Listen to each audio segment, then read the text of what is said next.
La monnaie unique au centre d'un conclave à Dakar le 4 septembre 2015, les ministres des Finances et les gouverneurs des banques centrales de la Communauté économique et monétaire de l'Afrique de l'Ouest vont échanger sur la faisabilité du projet de la monnaie unique dans la sous-région. Cette monnaie économique aura certains avantages par rapport à cette communauté. Déjà, elle permettrait de rendre la communauté beaucoup plus intégrée.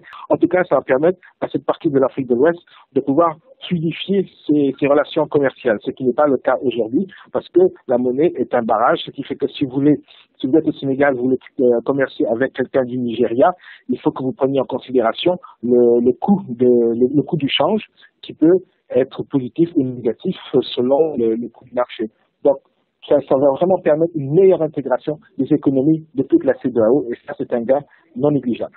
Cette rencontre interviendra après la réunion du comité technique de suivi des politiques macroéconomiques de la CEDEAO ouverte depuis le 31 août 2015. Le comité technique passera en revue jusqu'au 2 septembre 2015 les performances économiques des États membres en 2014 et analysera les progrès réalisés. Même si la monnaie unique se présente comme une intégration monétaire réussie, les États devront s'entendre sur certaines normes pour atteindre les objectifs économiques prévus dans la sous-région. Il faut qu'il y ait un caractère symétrique dans l'absorption des chocs économiques dans les pays, et ça ne va pas être simple.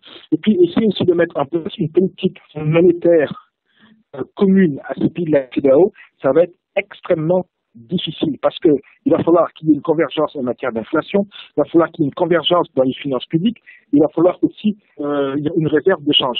Or, aujourd'hui, on voit très bien que les pays africains sont les pays qui sont déficitaires, donc les comptes des finances publiques ne sont pas tous, on pourrait pas dire qu'ils répondent tous aux mêmes normes de qualité que ça devrait être. Donc il va falloir que tous ces pays acceptent de rentrer dans les normes en termes de finances publiques, qu'ils acceptent de contrôler l'inflation. L'état de la mise en œuvre des décisions prises par les chefs d'État dans le cadre de l'accélération du processus de réalisation de la monnaie commune dans la zone CEDEAO en 2020 sera rendu public après le conclave de Dakar le 4 septembre 2015. L'intégration monétaire ouvre des perspectives économiques remarquables, notamment dans les domaines des échanges commerciaux entre les pays et le développement des infrastructures transfrontalières.